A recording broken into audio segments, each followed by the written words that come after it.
السلام عليكم ورحمة الله وبركاته.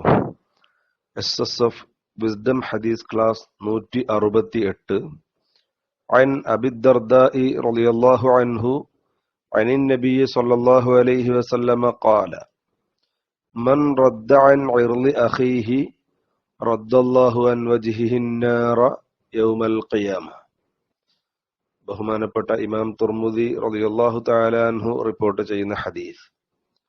അബൂദർദാ റളിയല്ലാഹു തആല അൻഹുവിൽ നിന്ന് നിവേദനം. ഹബീബ് മുഹമ്മദുർ റസൂലുള്ളാഹി സ്വല്ലല്ലാഹു അലൈഹി വസല്ലമ തങ്ങൾ പറയുന്നു, മൻ റദ്ദ, ഒരാൾ തടഞ്ഞു വെച്ചാൽ, അൻ ഇർളി അഖീഹി, തന്റെ സഹോദരന്റെ അഭിമാനം ഹനിക്കുന്നതിനെ തൊട്ട്, പറിച്ചു കീറുന്നതിനെ തൊട്ട്, തന്റെ സഹോദരന്റെ അഭിമാനം പിച്ചു ചീന്തുന്നത് അല്ലെങ്കിൽ അഭിമാനം ഹനിച്ചു കളയുന്നത്, അഭിമാനത്തെ ചോദ്യം ചെയ്യുന്ന രൂപത്തിലുള്ള പരാമർശങ്ങൾ നടക്കുമ്പോൾ അത് തടഞ്ഞാൽ, എന്ന് പറഞ്ഞാൽ നമ്മുടെ മുമ്പിൽ വെച്ച്, നമ്മളുള്ള സദസ്സിൽ വെച്ച് ഒരു സഹോദരന്റെ അഭിമാനം തകർക്കപ്പെടുന്ന രൂപത്തിൽ അവനെക്കുറിച്ച് ഗീബത്ത് പറഞ്ഞാൽ, ഒരാൾക്ക് ഇഷ്ടമില്ലാത്തത് പറയുമ്പോഴാണല്ലോ ഗീബത്താകുന്നത്. അങ്ങനെ ഇഷ്ടമില്ലാത്തത് പറയുമ്പോൾ അത് അവന്റെ അഭിമാനത്തെ ചോദ്യം ചെയ്യലാണ്, അല്ലെങ്കിൽ അവനെ ജനങ്ങൾക്കിടയിൽ വഷളാക്കലാണ്. അത്തരം അഭിമാനം ഇല്ലാതെയാക്കുന്ന തരത്തിലുള്ള പരാമർശങ്ങൾ ഉണ്ടാകുമ്പോൾ, ഗീബത്ത് പറയുമ്പോൾ അത് തടഞ്ഞു വെച്ചാൽ, പരദൂഷണം പറയുന്നത് ഒരാൾ തടുത്താൽ, അങ്ങനെ പറയരുത്, അദ്ദേഹത്തിന് അത് ഇഷ്ടമുണ്ടാവില്ല,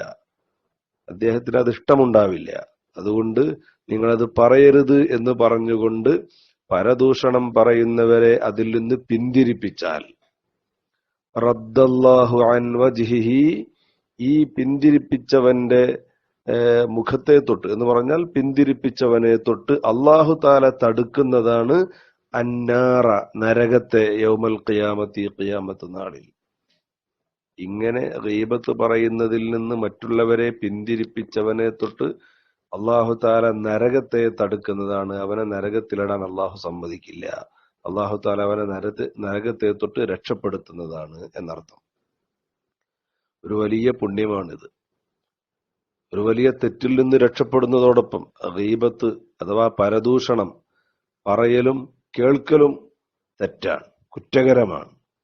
എന്നാൽ അത്തരം ഗീബത്ത് പറയപ്പെടുന്നത് കേൾക്കുമ്പോൾ, പരദൂഷണം പറയുന്നത് കേൾക്കുമ്പോൾ അവരെ അതിൽ നിന്ന് പിന്തിരിപ്പിച്ചാൽ, തടുത്താൽ, അതിൽ നിന്ന് അവരെ പിന്മാറ്റാനുള്ള ശ്രമം നടത്തിയാൽ, അതുകൊണ്ട് വലിയ ഒരു പ്രതിഫലം കിട്ടുന്നുണ്ട്. ആ പ്രതിഫലം ഇതാണ്: നാളെ ഖിയാമത്ത് നാളിൽ നരകത്തിൽ പ്രവേശിക്കുന്നതിനെ തൊട്ട് അല്ലാഹു തആല ഇവനെ സംരക്ഷിക്കുന്നതാണ്, ഇവനെ നരകത്തെ തൊട്ട് തടയുന്നതാണ്.